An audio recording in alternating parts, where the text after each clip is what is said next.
Hello everyone, welcome to another Brine video. Today's video is a little bit more different than my typical content. Usually I'm making a short of like a piece of art that I made or an animation that I made. But today we're going to do something a little interesting. I've I haven't made a long form video in a few months. But I do enjoy making these, and I would like to make them more often. And I've put a lot of effort into this video, and I hope you all enjoy it. But today's video, we're going to be doing a artist challenge recommended by David B on Instagram. Okay, here's my challenge to you. Find a color palette that you like. Any color palette will do.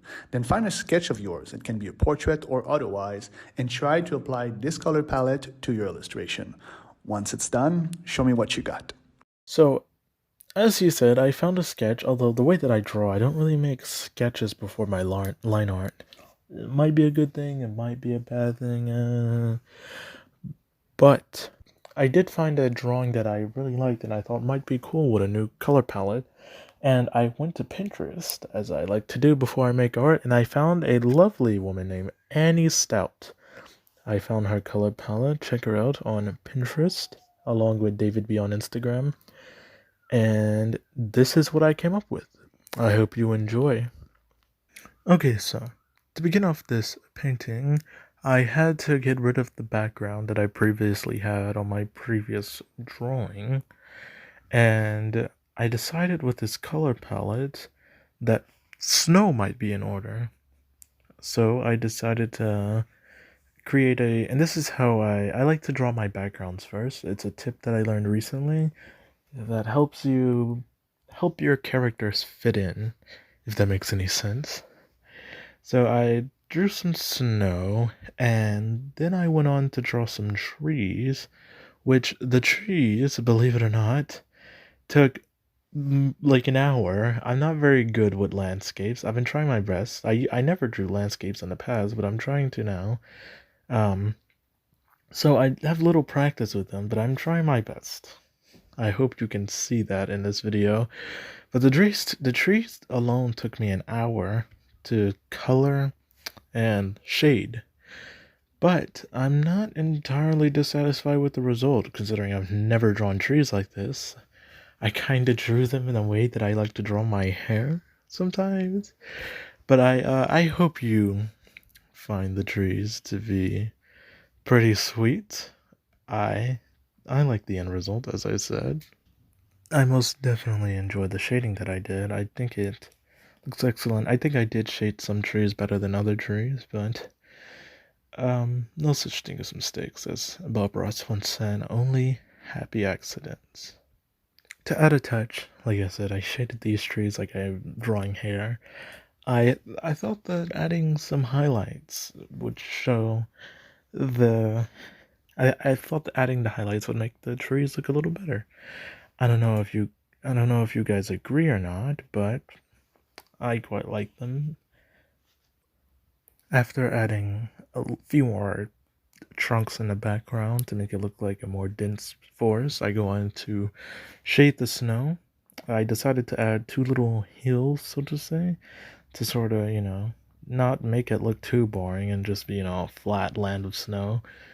After I finish shading in this hole or these mounds of snow, I do as I did with the previous photo. I began adding a bit of a blur. And how I do this is I copy a folder and I put all of my background in a folder. And if you like to keep your art organized as I do, so you don't get things confused, I suggest putting separate things in separate folders, such as all of your background elements go in one folder, your sketches in one folder, and everything relating to a specific character in one folder. That's how I like to do my art. So what I like to do is take a copy of the folder and I paste it, and using Fire Alpaca, it turns the entire folder into a single image. And then I put that single image into the folder, and what I'll do is I'll put a Gaussian blur on that image. And what this allows me to do is it allows me to erase parts of the image that I want to keep in. So if I want part of it to be blurry and other parts of it to not be blurry, then that kind of helps. And it doesn't damage all of the hard work you put in. So if you really don't want any blur at all, you can just delete that layer and move on. And I usually erase with a soft brush so it's not too noticeable, but obviously you can use whatever brush you like. Moving forward, I add a little bit more shading to the background to make it look a little less flat, or at least so I hope. Um, and then I add a little bit more highlights to the trees by erasing part of the blur. But after finishing the background, after 50 minutes, I'll add you, I finally move on to coloring the lady. And truthfully, I thought about cheating with this one because I was like, this color palette was made for a like a background. It was not made for like a person. And I was like, this is gonna look really weird on a real life person. But I made it work the best I could, and I'm not too unsatisfied with it. One thing I should have done is actually looked at my previous drawing so I can remember like what places had darker colors and what places had lighter colors.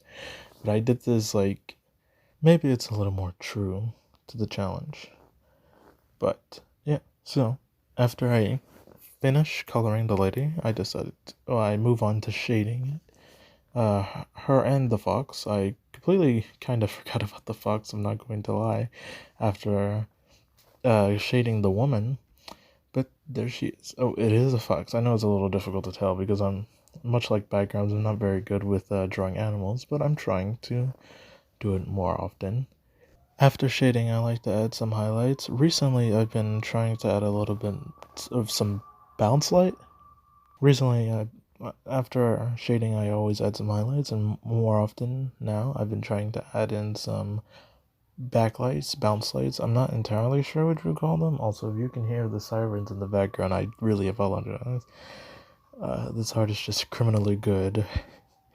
But yeah, and I've never used a airbrush to do shading like this, but I thought it would be pretty neat, and I'm not too unsatisfied with it, and I hope you guys enjoyed as well.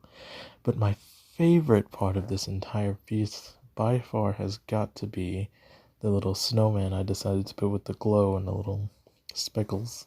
It kind of looks like you're looking through a window rather than someone taking a picture. But I hope you enjoy what I have done with this challenge, and I hope you think my version of this challenge is pretty interesting, and that this drawing looks pretty cool. I'm pretty happy with it.